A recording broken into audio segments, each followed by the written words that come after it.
This is Euronews Now. I'm Helena Humphrey. Here are your top stories. 1 year on, in Afghanistan, the Taliban marks their first year in power, with the country in the grip of one of the world's worst humanitarian crises. In Egypt, dozens of people are killed and many more injured after a fire rips through a Coptic church in the city of Giza. And fears of a potential nuclear disaster at Ukraine's Zaporizhzhia power plant loom large after renewed shelling shuts down 3 turbines used to cool reactors.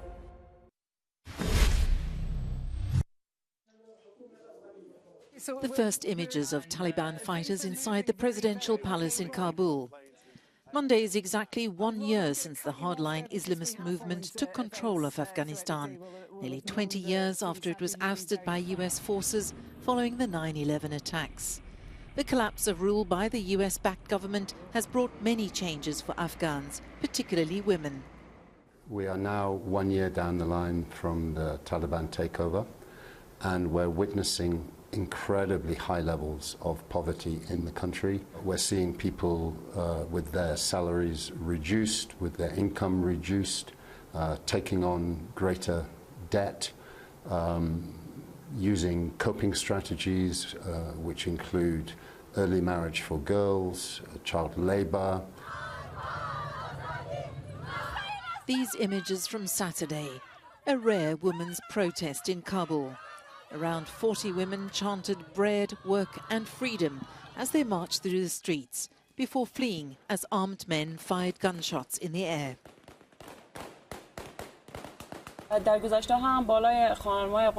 Even in the past, there were restrictions and violence against Afghan women, but they had hope because there were schools.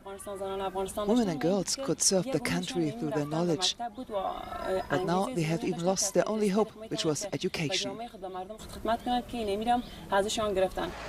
Women have borne the brunt of changes in the country, but experts say with the ongoing drought, poor harvests and high inflation, it's not only for them that the future is bleak.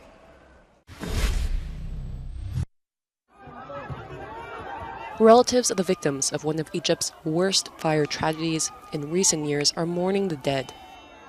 At least 41 people died, many of them children, when what's thought to have been an electrical fault sparked a blaze at a Coptic church in Giza city near Cairo. About 5,000 people had been inside the building at the time. Flames and smoke blocked an entrance, causing a stampede.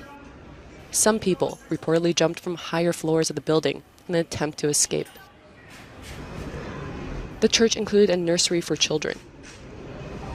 Witnesses described how people rushed into the burning building to rescue those trapped, but were soon overwhelmed by the heat and smoke.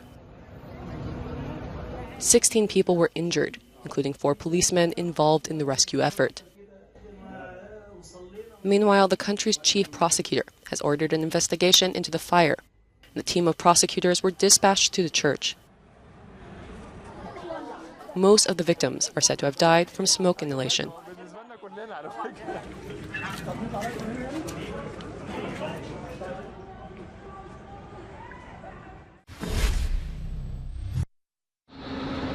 Author Salman Rushdie is on the road to recovery, but it will be a long one, according to his agent. The Indian-born British novelist remains hospitalised in a critical condition following his stabbing in western New York State last week. His son Zafar said in a tweet that his father had been removed from a ventilator, which allowed him to talk and demonstrate that his usual feisty and defiant sense of humour remains intact. Earlier on Saturday, Hadi Matar, the man charged over Friday's attack, pleaded not guilty to attempted murder. The 24-year-old was detained on bail. The incident took place at a literary festival. Matar's motive is unclear, but it's believed he is sympathetic to the causes of Iran's Islamic Revolutionary Guard Corps.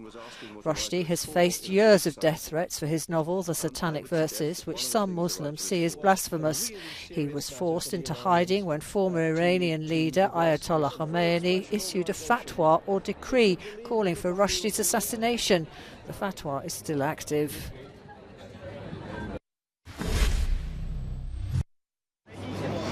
The Russian Defense Ministry has published footage of what it describes as the aftermath of Ukrainian shelling at the Kaihuka hydroelectric power plant. 3 of the 6 turbines are said to have been shut down. Disruptions to the power generation and water discharge systems could badly affect the cooling systems at the Zaporizhzhia nuclear reactors. Ukraine and Russia continue to raise safety fears at the Zaporizhzhia plant amid fresh shelling around the facility. For locals living nearby, it stirs memories of the last nuclear disaster at Chernobyl. There's nothing good in what's going on, and we don't know how it will end up. People are nervous as the nuclear power plant is nearby. Often the wind blows in our direction. So the radiation will blow immediately to us, and it will get into the water.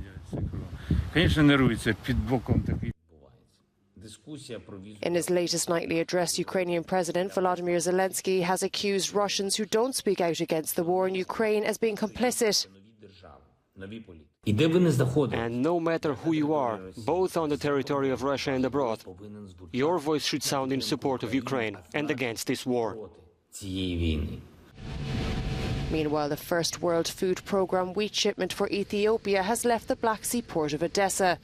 The ship Brave Commander is carrying 23,000 metric tons of grain. Ethiopia is one of 5 countries already experiencing famine-like conditions.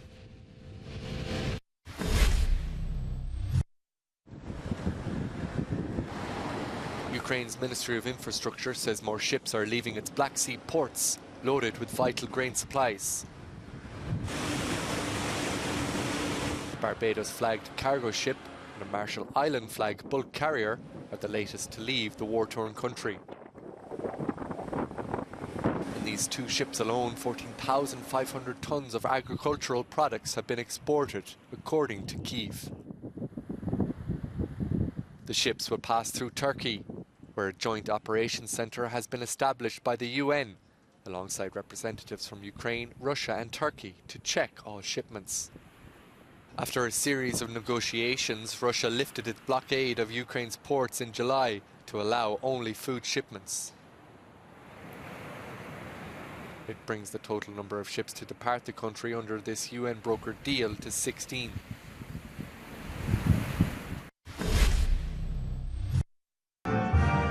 Each day, a crowd of people gathers in the eastern Finnish city of Imatra to see an almost century-old dam being opened. It's particularly popular with Russian tourists, and since the end of July, the spectacle kicks off with the Ukrainian national anthem.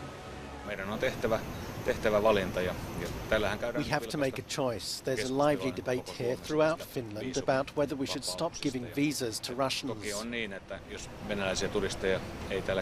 Of course, if they don't come here, then there will be a loss of income for businesses, and that's unfortunate. However, it's essential that an independent country is not invaded and people don't die in war. These are so much greater values.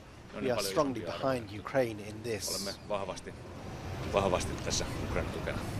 Russian tourists are a big influence in Finland's border regions. Even so, with the government signalling strong support for Kyiv and making a historic application to join the NATO alliance, the mood is toughening. Ukrainian President Volodymyr Zelensky's call to completely ban Russian tourists from the EU is not falling on deaf ears here.